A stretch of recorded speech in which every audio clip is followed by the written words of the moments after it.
Chapter 19. Somewhat after the manner of things suffered in vivid dreams, where surprise is numbed and wonder becomes the perfect password, the Irishman remembers the sequence of little events that filled the following day. Yet his excitement held nothing of the vicious fling of fever. It was spread over the entire being, rather than located hotly in the brain and blood alone, and it derived, as it were, from tracts of his personality, usually unstirred, atrophied, indeed, in most men, that connected him, as by a delicate network of feelers, with nature and the earth. He came gradually to feel them, as a man in certain abnormal conditions becomes conscious of the bodily processes that customarily go on in himself without definite recognition. Stahl could have told him, had he cared to seek the information, that this fringe of wider consciousness, stretching to the stars and winds and earth, was the very part that had caused his long unrest and yearning, the part that knew the earth as mother and sought the sweet and savage freedom of what he called, with the poverty of modern terms, primitive. The channels leading toward a state of cosmic consciousness, one with the earth's life, were being now flushed and sluiced with the forces emanating from the persons of his new companions. And as this new state slowly usurped command, the readjustment of his spiritual economy thus involved caused other portions of himself to sink into temporary abeyance.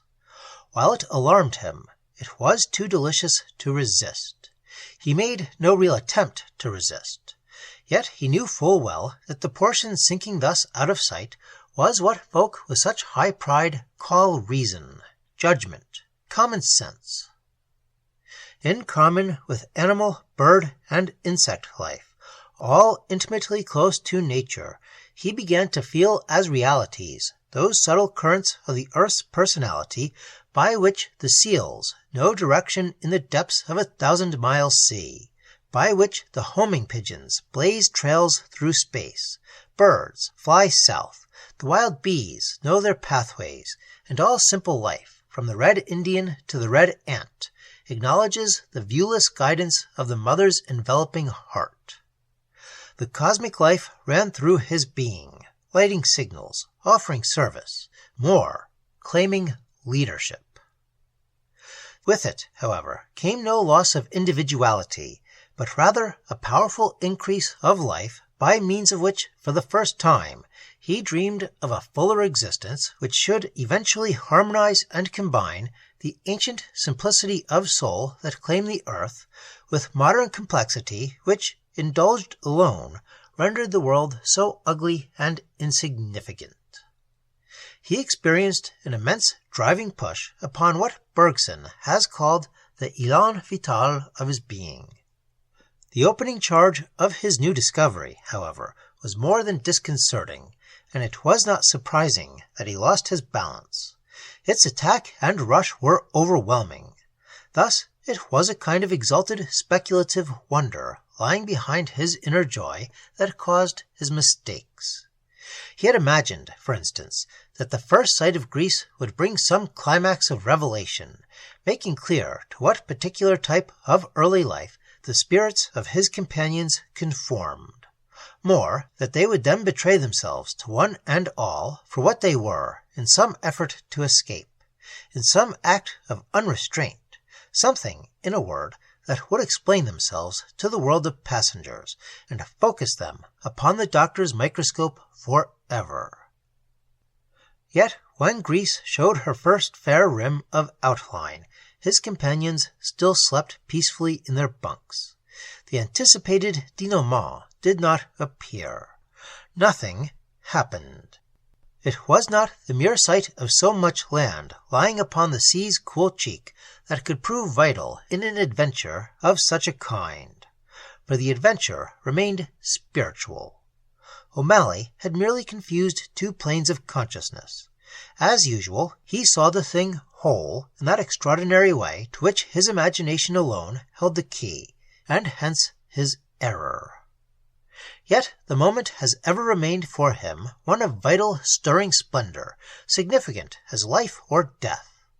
He remembers that he was early on deck and saw the dawn blow up softly from behind the islands with a fresh salt wind that blew at the same time like music into his very heart. Golden clear it rose, and just below, like the petals of some vast archetypal flower that gave it birth, the low blue hills of coast and island opened magically into blossom. The rocky cliffs of Matapan slipped past. The smooth, bare slopes of the ancient shoreline followed. Treeless peaks and shoulders, abrupt precipices, summits, and ridges, all exquisitely rosy and alive. He had seen Greece before, yet never thus, and the emotion that invaded every corner of his larger consciousness lay infinitely deeper than any mere pseudo-classical thrill he had ever known in previous years. He saw it, felt it, knew it from within, instead of as a spectator from without. This dawn mood of the earth was also his own, and upon his spirit, as upon her blue-crowned hills, lay the tide of high light with its delicate, swift blush. He saw it with her, through one of her opened eyes. The hot hours the steamer lay in the Piraeus Harbor were wearisome, the noise of loading and unloading cargo worse even than at Catania. While the tourist passengers hurried fussily ashore, carrying guidebooks and cameras to chatter among the ruined temples, he walked the decks alone, dreaming his great dream, conscious that he spun through leagues of space with the great being who more and more possessed him. Beyond the shipping and the masts collected there from all the ports of the Mediterranean and the Levant, he watched the train puffing slowly to the station that lay in the shadow of Theseus's temple, but his eyes at the same tune strained across the haze toward Eleusis Bay, and while his ears caught the tramping feet of the long torchlight procession, some power of his remoter consciousness divined the forms of hovering gods, expressions of his vast mother's personality with which, in worship, this ancient people had believed it possible to merge themselves. The significant truths that lay behind the higher mysteries, degraded sense because forgotten and misinterpreted, trooped powerfully down into his mind.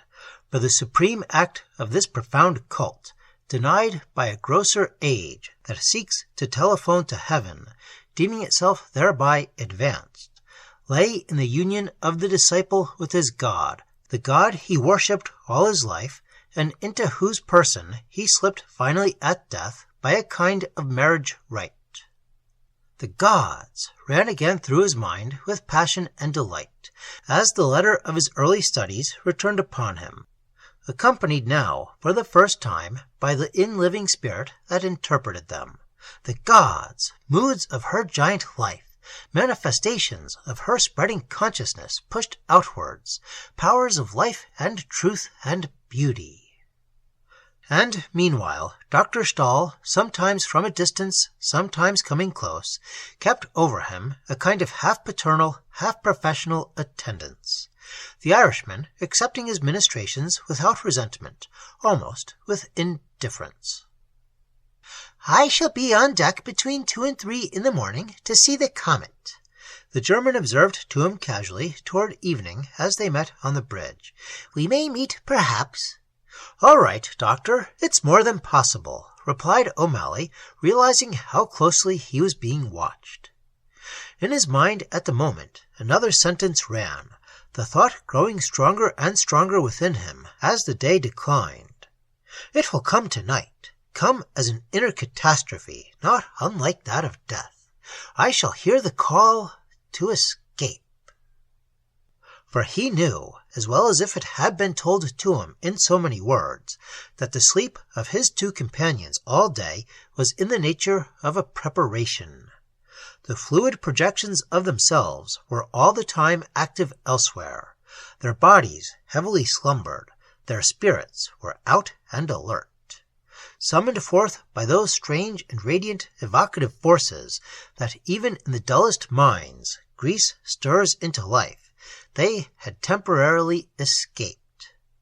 Again he saw those shapes of cloud and wind, moving with swift freedom over the long bare hills. Again and again the image returned. With the night, a similar separation of the personality might come to himself too.